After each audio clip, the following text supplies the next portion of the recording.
자, 안녕하세요. 롱가입니다. 살을 빼고 싶은데 너무 많은 음식을 먹게 된다는 댓글이 있어서 만드는 포만감 3부 영상입니다. 자, 1부 영상에서는 자신도 모르게 과식을 하게 만드는 식습관에 대한 이야기를 했었고 2부 영상에서는 포만감을 주는 음식의 함정인 가짜 배부름에 대해서 이야기를 했었죠. 자, 이번 영상에서는 가짜 배부름을 해결하는 방법에 대해서 이야기를 해보려고 하는데 1부 영상에서 내용이 이어지고 있기 때문에 앞에부터 순서대로 보시는 게 좋습니다. 앞에 영상 보지 않으신 분은 오른쪽 위에 있는 링크 클릭하셔서 순서대로 보시면 됩니다. 자, 2부 영상에서 이야기했던 내용을 간단하게 정리를 해보면 탄수화물, 지방, 단백질 중에서 어떤 영양소든 포만감을 주는 효과가 있고 그래서 특정한 영양소만 먹는 음식을 포만감을 주는 음식이라고 이야기를 합니다. 지방, 단백질은 없고 탄수화물만 있는 잎채소를 포만감을 주는 음식이라고 하고 탄수화물, 단백질 없이 커피에 지방만 추가한 방탄커피를 포만감을 주는 음료라고 부르고 탄수화물과 지방 없이 단백질만 있는 닭가슴살도 포만감을 주는 음식이라고 하죠. 자, 문제는 잎채소로 포만감을 얻으려고 하는 사람은 단백질이나 지방이 다이어트에 좋지 않다고 생각을 하고 방탄커피로 포만감을 얻으려고 하는 사람은 탄수화물이나 단백질이 다이어트에 좋지 않다고 생각을 합니다.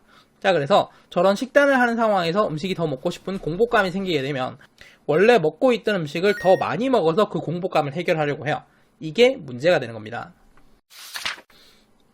자, 예를 들어서 잎채소만 먹는 샐러드 다이어트가 있는데 잎채소는 부피와 탄수화물을 얻을 수는 있지만 지방과 단백질은 얻을 수가 없죠.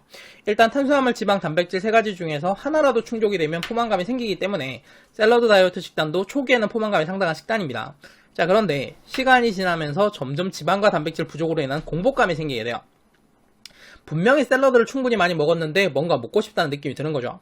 단백질이나 지방 같은 다른 영양소가 부족해서 생기는 현상인데 단백질과 지방을 먹지 않아야 다이어트에 효과적이라고 생각하기 때문에 잎채소를 더 많이 먹어서 공복감을 해결하려는 경우가 있습니다. 자, 그런데 공복감이 생기는 원인이 단백질과 지방의 부족이기 때문에 잎채소를 더 먹는다고 해서 문제가 해결되진 않아요. 자, 문제가 해결되지 않기 때문에 또 공복감이 생기게 되는데 이걸 또 잎채소를 먹어서 해결하려고 하면 점점 더 많은 잎채소를 먹게 되겠죠. 자, 지방도 마찬가지인데 방탄커피도 처음 마셨을 때는 포만감이 상당히 오래가는 음료입니다. 그래서 많은 사람들이 식사 대신 방탄커피를 마시기도 해요. 그런데 이것도 처음에는 효과가 좋지만 시간이 지나면서 효과가 점점 떨어지게 됩니다. 방탄커피를 마셨는데도 불구하고 금방 포만감이 꺼져서 뭔가 먹고 싶은 거죠. 자, 그래서 방탄커피를 장기간 마신 사람 중에는 효과가 줄어들었다라고 하는 후기가 많아요. 자, 이것도 탄수화물과 단백질 같은 다른 영양소가 부족해서 생기는 현상인데 칼로리를 높이는 방법으로 해결하려고 하는 경우가 많습니다. 방탄커피를 더 자주 마시든지 방탄커피에 넣는 오일을 바꾸는 거죠. 자, 실제로 국내 방탄커피가 처음 알려졌을 때는 코코넛 오일을 넣는 레시피가 기본이었습니다. 그런데 언젠가부터는 MCT 오일을 넣는 레시피가 기본으로 알려지고 있죠. 애초에 코코넛 오일을 사용하는 이유가 코코넛 오일 안에 있는 중사슬 지방산이 소화 흡수가 빠르기 때문인데 MCT 오일은 이 중사슬 지방산을 추출해서 정제한 오일입니다. 코코넛 오일보다 더 소화 흡수가 빨라서 더 빠르게 더 많은 칼로리를 공급하기 위한 오일이죠. 특정한 영양소를 먹는 식단이면 무조건 저런 증상이 생기는 건가요? 아니요, 그렇진 않습니다. 사람마다 필요한 칼로리와 영양소의 양이 다르기 때문에 특정 영양소를 좀 제한한다고 하더라도 그게 현재의 몸에 맞는 경우도 있어요.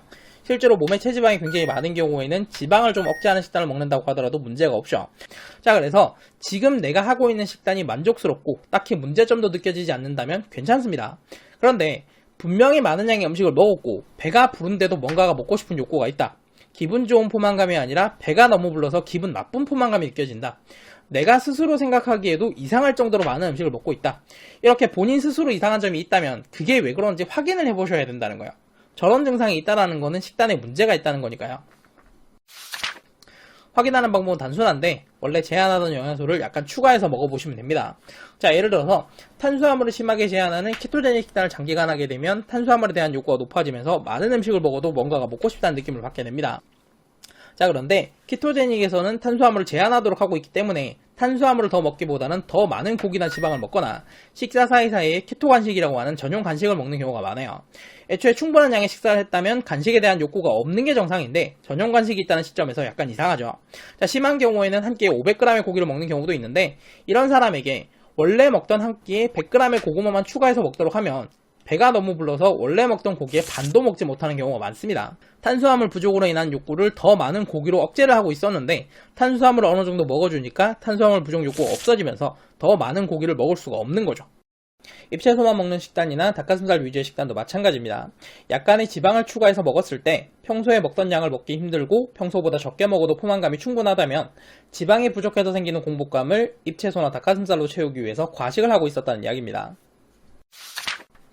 자, 정리하면 결국 사람에게는 탄수화물, 지방, 단백질이 모두 필요하기 때문에 어떤 영양소를 너무 제한하는 것보다는 골고루 먹는 게 가장 좋습니다. 억지로 제한을 하다 보면 어떤 형태로도 문제가 생기거든요.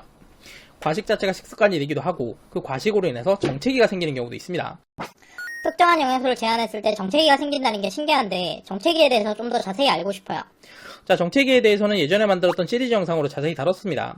이번 영상의 내용과 중복되는 부분이 좀 있긴 한데 정체기에 대해서 자세한 내용 궁금하신 분은 정체기 시리즈 영상을 참고하시면 됩니다. 지금 화면에 영상이 2개가 나오고 있을 텐데 오른쪽에 정체기 시리즈가 나오도록 해두겠습니다. 해당 영상 보고 싶으신 분들은 클릭해서 보시면 됩니다. 자, 이번 영상이 도움되셨다면 구독과 좋아요 부탁드리고 저는 다음 영상으로 다시 돌아오겠습니다. 감사합니다.